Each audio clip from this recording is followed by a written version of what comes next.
Hello friends, welcome to concept. मेरा नाम धर्मेंद्र राजभर है।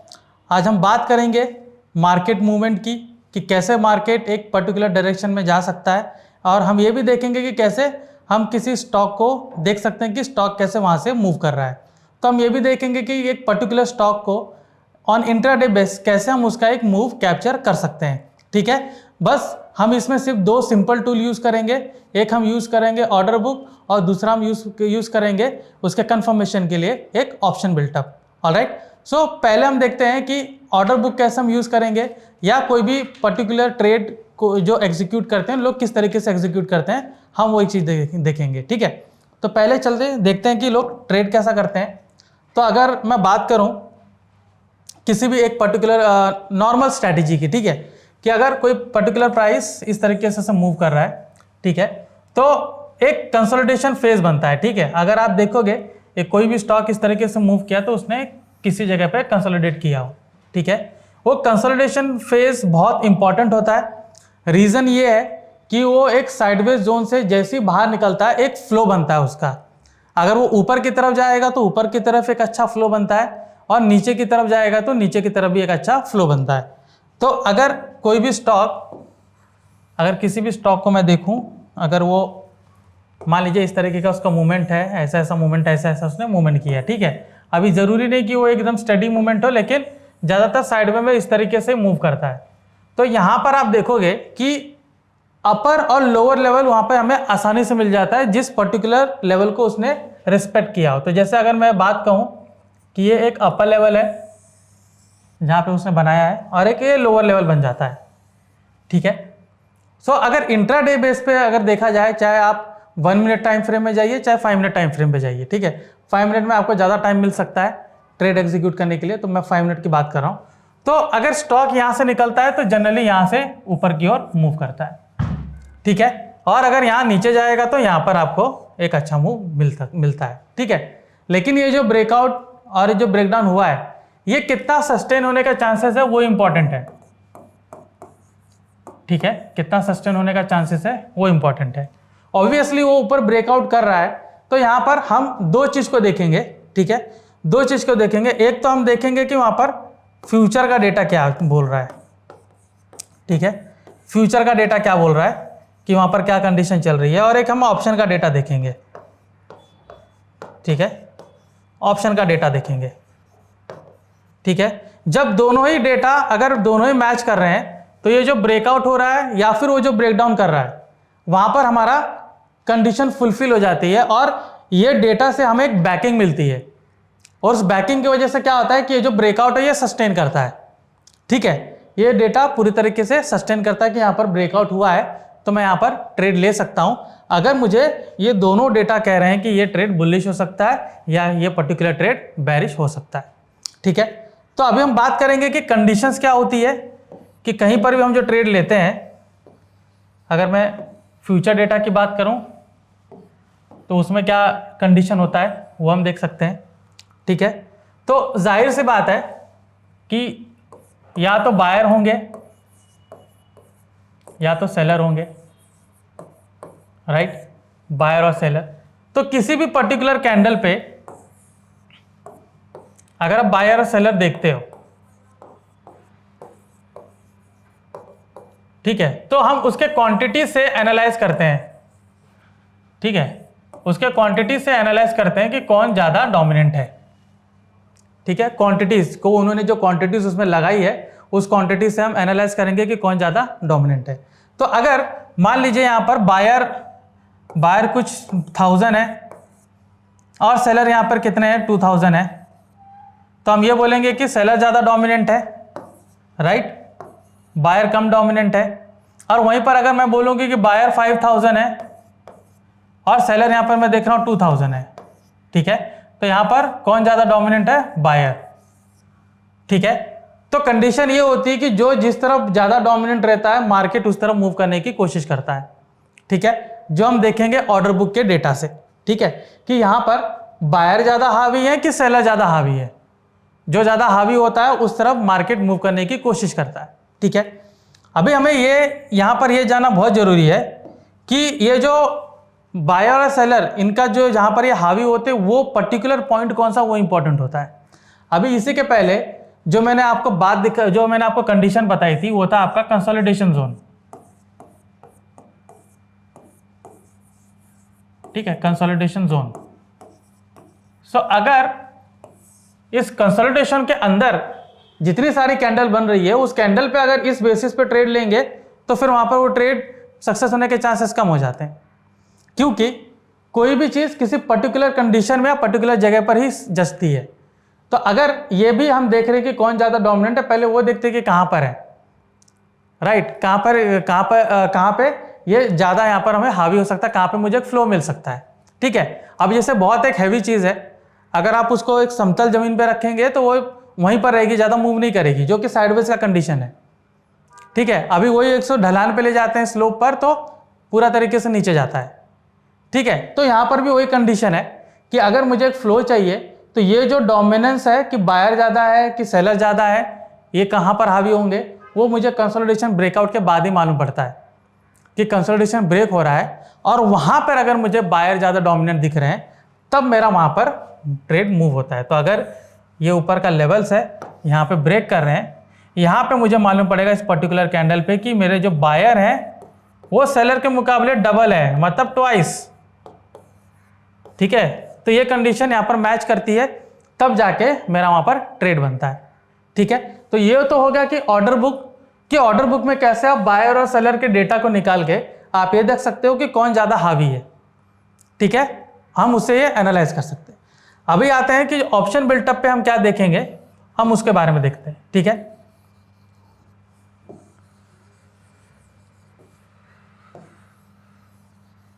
ओके, चलिए ऑप्शन बिल्टअप पर आते हैं।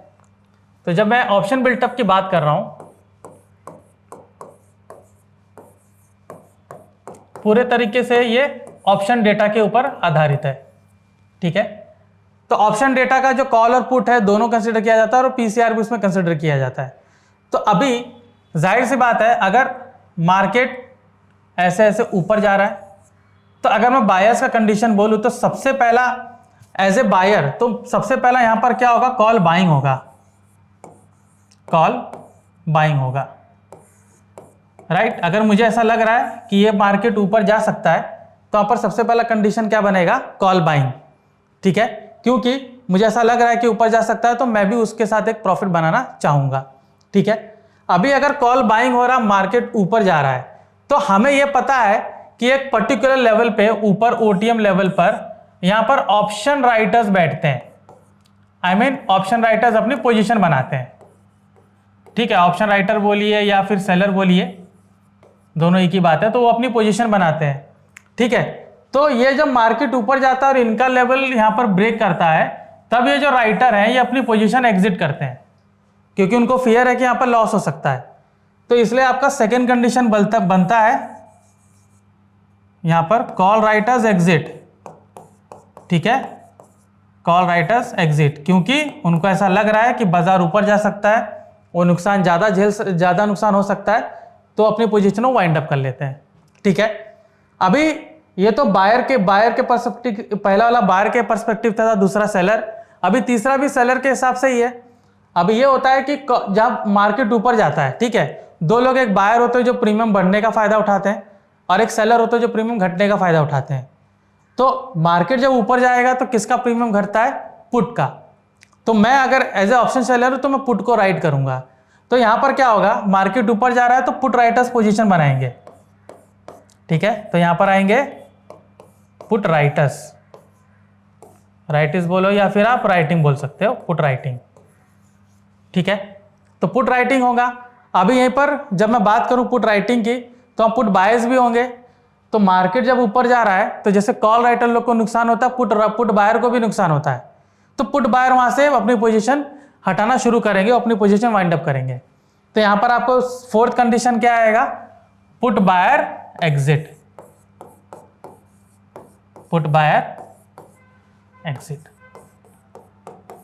ठीक है, तो ये आपको चार कंडीशन होती है बुलिश की, ये चारों कंडीशन किसके है, बुलिश कंडीशन के। ठीक है, बुलिश कंडीशन के ये आपके बुलिश कंडीशन के पैरामीटर्स हैं, ठीक है, कि कॉल बाइंग हो गया, कॉल राइटर एग्जिट हो गया, पुट राइटिंग हो रही है या फिर पुट बायर एग्जिट हो रहे हैं, चारों कंडीशन आपके बुलिश के हैं।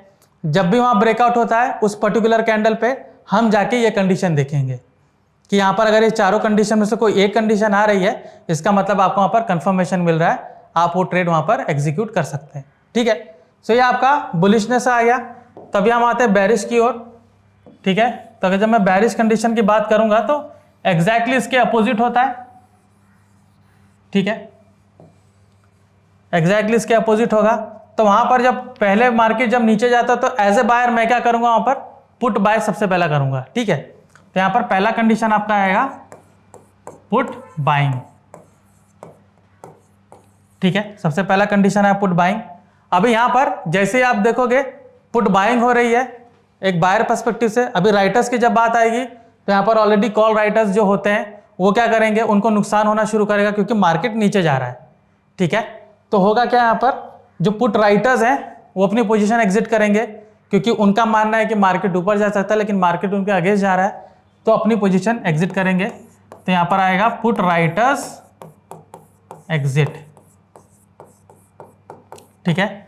अभी पुट राइटर्स एग्जिट हो रहे हैं, अभी राइटिंग की बात कर रहे हैं, तो यहां पर क्या होगा, उल्टा पोजीशन लिया जाएगा। जो सेलर है, सेलर क्या सोचेंगे, मार्केट नीचे जा रहा है तो मैं टाइम डीके का फायदा लेता हूं, तो वहां पर कॉल राइट करेंगे, ठीक है। तो यहां पर क्या आएगा आपका थर्ड कंडीशन, कॉल राइटिंग,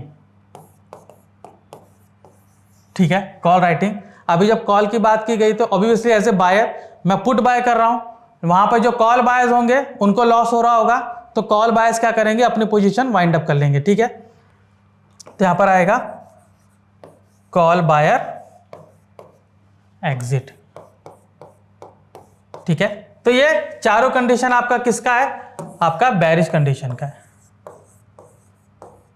ठीक है, ये आपका बेरिश कंडीशन है, ठीक है। तो जब भी ब्रेकआउट होगा ऑर्डर बुक के साथ साथ हम इसको अलाइन कर सकते हैं अपना स्ट्राइक रेट इंप्रूव करने के लिए, ठीक है। तो चलिए कॉन्सेप्ट एप्लीकेशन पे चलते हैं, वहां हम लाइव एग्जांपल देखेंगे कि किसमें क्या कंडीशन बनी हुई थी।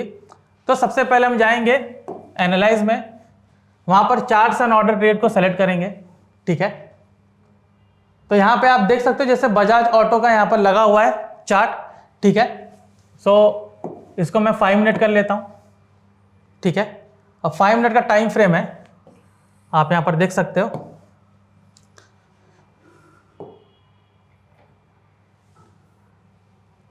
Just a minute,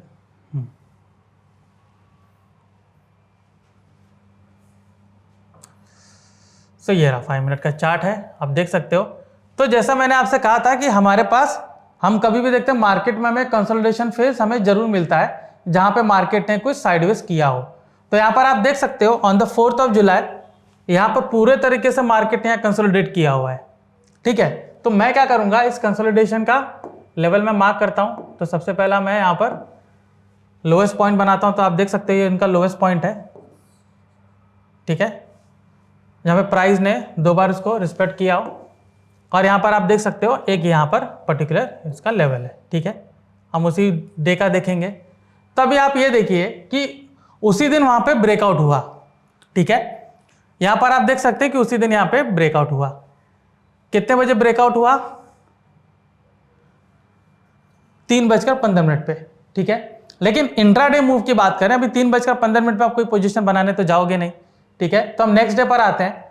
next day को मार्केट ने वहीं पर कंटिन्यू किया, तो आप देख सकते हो 9:20 पे वहां पे पूरे तरीके से ऊपर ब्रेकआउट हुआ आज के दिन, ठीक है। तो ऑलरेडी ये पूरे फ्लो को फॉलो कर रहा था, आप देख सकते हो यहाँ पे पूरा कंसोलिडेट किया इस पर्टिकुलर जोन में और इस पर्टिकुलर कैंडल पे ब्रेकआउट हुआ, ठीक है। अभी जब मैं यहाँ पर बात कर रहा था, जब हमने पहले कि एक फ्यूचर डेटा में हम देखते हैं कि बायर ज़्यादा डोमिनेंट है कि सेलर ज़्यादा डोमिनेंट है, उनके मुताबिक प्राइस कैसे मूव करता है। तो यहाँ पर आप देख सकते हो जैसे 9:20 की जो कैंडल है, यहाँ पे आप buyer and seller initiated quantity पे जरा ध्यान दीजिए ऑर्डर बुक पे। यहाँ पे सेलर इनिशिएटेड क्वांटिटी कितना है 7,875 और बायर इनिशिएटेड क्वांटिटी कितना है 16,350, ठीक है। तो ये डबल से ज़्यादा हो गया, ट्वाइस।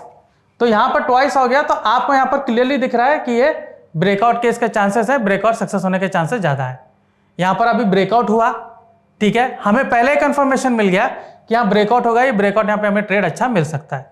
अभी इसके साथ अगर मैं ऑप्शन बिल्टअप को जोड़ूंगा तो आपको रिजल्ट और अच्छा मिलेगा।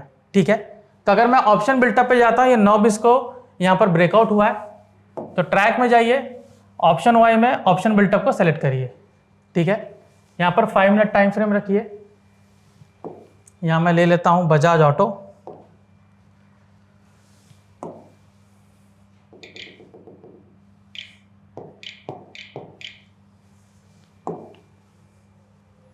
ठीक है, और बजाज ऑटो को हमने देखना है 9:20 पे। ठीक है, क्योंकि उसने प्रीवियस डे का कंसोलिडेशन को पूरा कैरी फॉरवर्ड किया और आज ब्रेकआउट किया।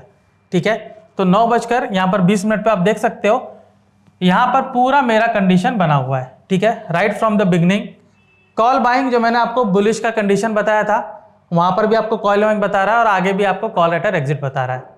सो उस पर्टिकुलर पोजीशन को वो पूरा आगे कैरी फॉरवर्ड कर रहा है।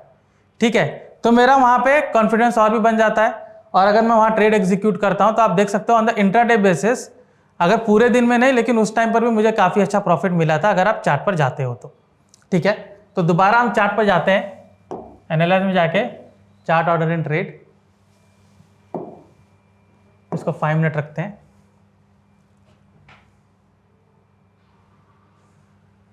सो यहाँ पे देख सकते हो मुझे, अगर मैं यहाँ पर ट्रेड में इनिशिएट करूंगा, ठीक है, तो मुझे किस तरीके का यहाँ पर ट्रेड आज मिला है। ठीक है,